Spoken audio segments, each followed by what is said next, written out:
Nagkaroon nga ng pagpupulong itong sina Janice de Belen at ang kanyang mga anak.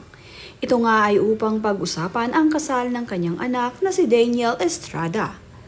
Sa video nga ang ibinahagi ni Janice de Belen ay makikita na naging emotional ang kanyang mga anak, pati nga rin itong si Janice de Belen. Pinagpaplanuhan na kasi nila ang magiging kasal ng kanyang anak na si Daniel. Isa nga sa mga anak na babae ni Janice de Belen itong si Daniel Estrada. Anak nila ni John Estrada na ngayon ay nagpaplano na para sa kanilang kasal ng kanyang boyfriend. At makikita naman nga na itong si Ina at itong si Kayla ay emotional din habang sila ay nag-uusap patungkol sa gaganaping kasal ng kanilang kapatid na si Daniel.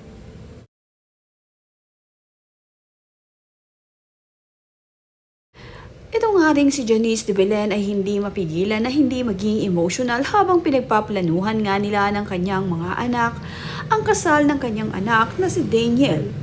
Mag-aasawa na kasi ang isa sa kanyang mga anak na babae. Kaya naman itong si Janice de Belen ay hindi mapigilan na hindi maging emotional. At habang sila nga ay nagpaplano ay naiiyak ang mga ito. Tears of joy nga ito para dito kay Janice de Belen at sa kanyang mga anak.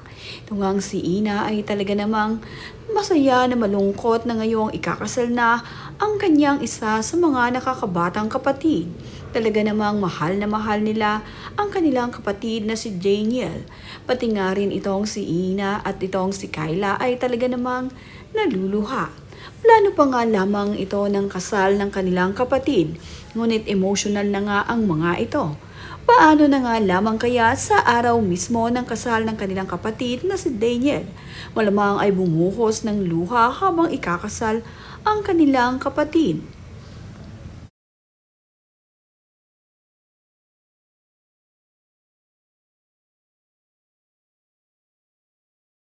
Tears of joy naman nga ang naging pagluha nitong si Janice de Belen dahil ang kanyang anak na si Mora ay ikakasal at bubuo na nga rin ng kanyang sariling pamilya.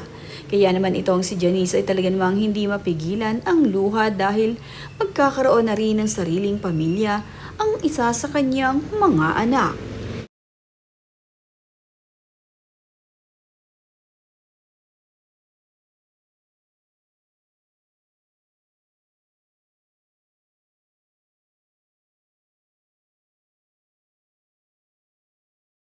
Isinelebrate na nga rin nila ang birthday ni Ina de Belen. Ito nga ang kanyang ika-34th birthday. Kasabay na nga ng kanilang meeting ay isinelebrate nila ang birthday nitong si Ina. Happy birthday! Para nga sama-sama na rin nga sila. Makikita nga na kinantahan nila ng happy birthday itong si Ina de Belen. At talaga namang makikita na masayang masaya ngayon itong si Ina sa takbo ng kanyang buhay. At dahil nga mayroon siyang mapagmahal na pamilya at mga kapatid, ay talaga namang napakasaya nitong si Ina. Ganito nga nila isinelebrate ang kanyang birthday.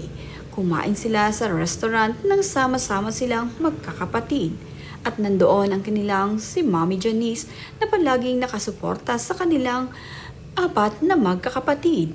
Nakakatuwa ang samahan ng magkakapatid na kahit anuman ang mangyari ay always talaga na solid ang mga ito. Kaya naman ganoon na nga lamang ang kanilang naging emotional nang kakasal na at napaplano na sila para sa kanilang kapatid na si Daniel.